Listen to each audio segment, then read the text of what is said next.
Bienvenue dans le bordel ésotérique. Aujourd'hui, nous allons voir les chakras. Ah cool, j'aime bien Naruto. Alors, vous êtes prêts? Musique! Mais qu'est-ce que c'est que ce merdier?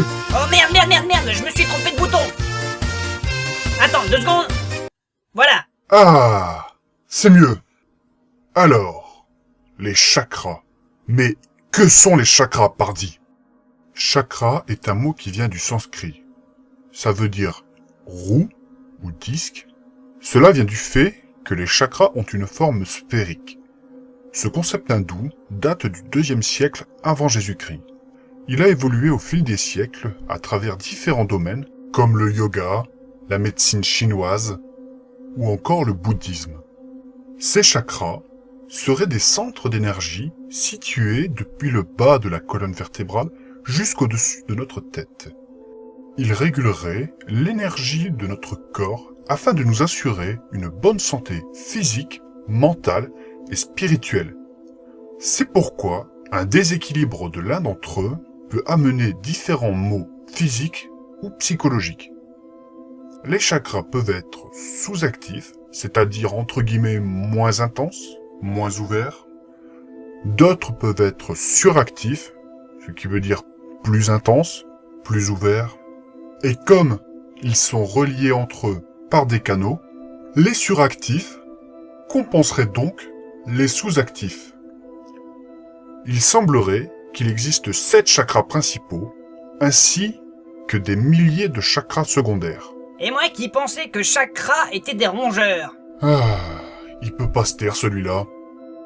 Le premier chakra est le chakra racine. Situé au niveau du périnée, sa couleur est le rouge. Il sert à nous enraciner, se sentir en sécurité, être bien ancré, être stable. S'il est sous-actif, il peut y avoir des sentiments d'insécurité, ne pas se sentir soutenu, peur des autres, ou au contraire, s'il est suractif, être trop terre-à-terre, matérialiste, avide. Nous avons ensuite le second chakra, le chakra sacré. Situé juste au-dessus du nombril, sa couleur est le orange. Il sert à réguler notre émotivité, notre sensibilité, notre sexualité. S'il est sous-actif, il peut y avoir une insensibilité, aucune créativité, une sexualité refoulée.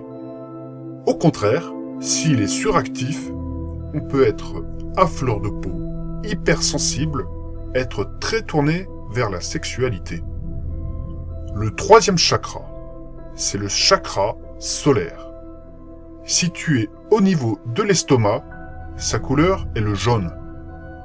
C'est grâce à lui qu'on peut s'affirmer, rayonner, avoir de la personnalité et une acceptation de soi-même. S'il est sous-actif, il peut y avoir effacement de soi, timidité, passivité. Au contraire, s'il est suractif, vous pouvez avoir un ego énorme, être nombriliste, besoin de tout contrôler, vouloir dominer, être orgueilleux. Le quatrième chakra est le chakra cardiaque. Il est situé au milieu de la poitrine, sa couleur est le vert, il est lié au sentiment, à l'amour, notre façon d'aimer. S'il est sous-actif, il peut y avoir une difficulté à donner de l'amour, donc d'en recevoir, avoir peur de l'amour, être froid. Au contraire, s'il est suractif, vous pouvez avoir tendance à donner trop d'amour et être étouffant avec cet amour. Le cinquième chakra est le chakra de la gorge, situé au niveau de la gorge. Sa couleur est le bleu ciel. Il permet de s'exprimer, d'écouter et donc de communiquer avec les autres. S'il est sous-actif, il peut y avoir une tendance à parler peu, être introverti. Et inversement, s'il est suractif, la personne parle pour ne rien dire. Elle peut également avoir le goût du mensonge. Le sixième chakra est le chakra du troisième œil.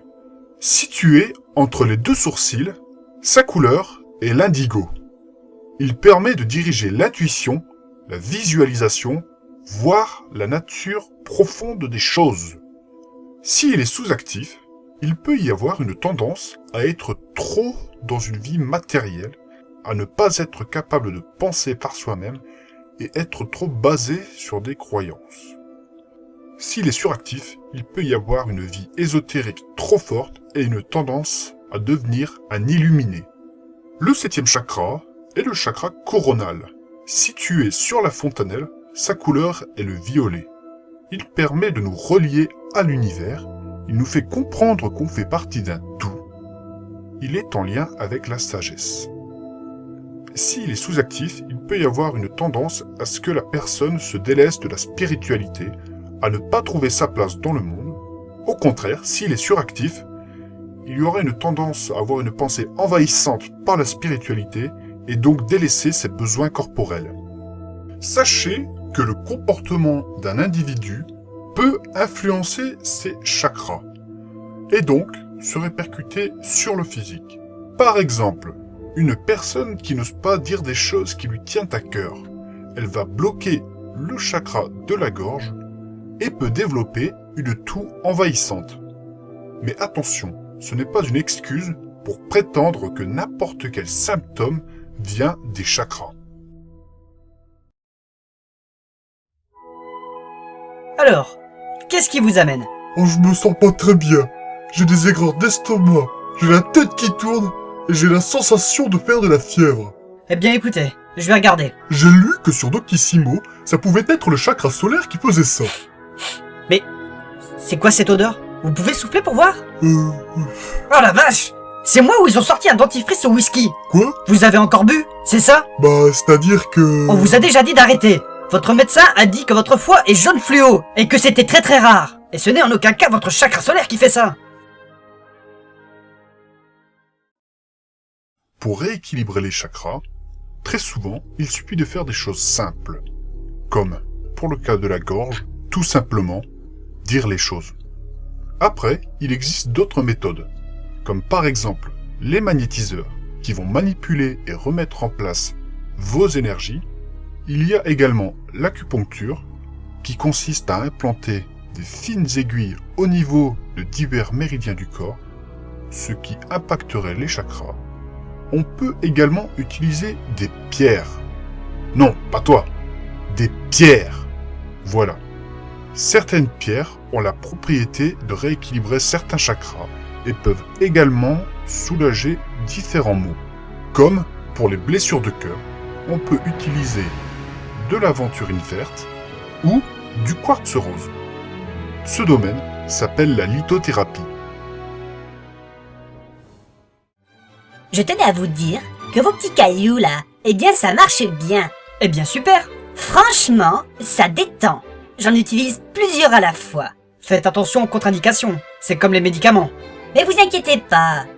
Et en plus, j'en utilise des gros. Et pourtant j'ai un tout petit cul. Comment? Y a un problème? Madame, les pierres ne sont pas des suppositoires.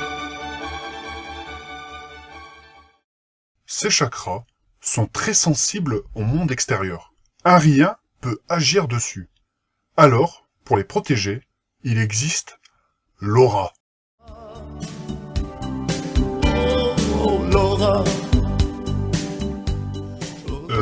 C'est quoi ça? Désolé, j'avais envie. Ouais, bref. Donc, l'aura, c'est une sorte de barrière, un peu comme la coquille d'un œuf.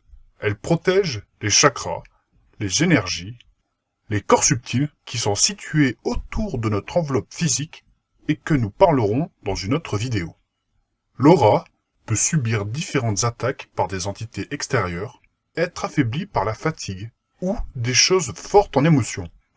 Ainsi, elle peut être percée. Il y a alors une fuite énergétique. Des entités peuvent également entrer dans ces trous. Elles vont parasiter vos énergies, déséquilibrer vos chakras, influencer votre humeur et ainsi provoquer différents maux. Rebonjour. Encore vous? Je reviens parce que je me sens vraiment mal. En même temps, c'est normal. Tout à l'heure, quand on a regardé votre chakra solaire, il avait la couleur du whisky. Moi, personnellement, je n'ai jamais vu ça. Ouais, mais je suis sûr que c'est à cause d'une entité. À cause de quoi? À cause d'une entité. Ça bouge à l'intérieur. Mais vous dites n'importe quoi, là.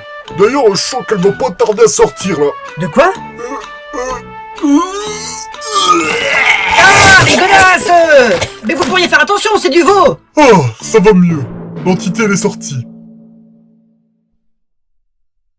Certains prétendent qu'ils sont capables de voir les auras. Car oui, l'aura a une couleur. Celle-ci peut varier en fonction de votre état. Comme le rouge clair, c'est le dynamisme. L'indigo, c'est l'intuition. Le blanc, c'est la pureté. Le bleu, c'est... Et le jeune, c'est l'heure d'aller aux chiottes. Gladys, Oui, patron? est-ce que tu peux me faire une petite annonce? J'arrive tout de suite. Qu'est-ce que tu fais là? Le bordel Je t'ai déjà ésotérique dit de te est taire, actuellement je parle. indisponible Ouais, mais pour une c'était cause pour de rigoler aussi, restructuration de la masse Aïe. salariale. Ouille, aïe. Non. Veuillez nous excuser pour ce désagrément et merci de que ça votre te serve de compréhension. Ah, ça va mieux. Merci Gladys. Bref, en fait, la couleur de l'aura va dépendre des énergies ambiantes à l'intérieur de la personne, et donc indirectement de l'intensité de ses chakras. Par exemple, une aura violette, ça veut dire que le 6e chakra, soit le 3e œil, est fort développé. Sur ce, cet épisode touche à sa fin. J'espère que cela vous a plu. N'hésitez pas à aimer la vidéo si vous voulez.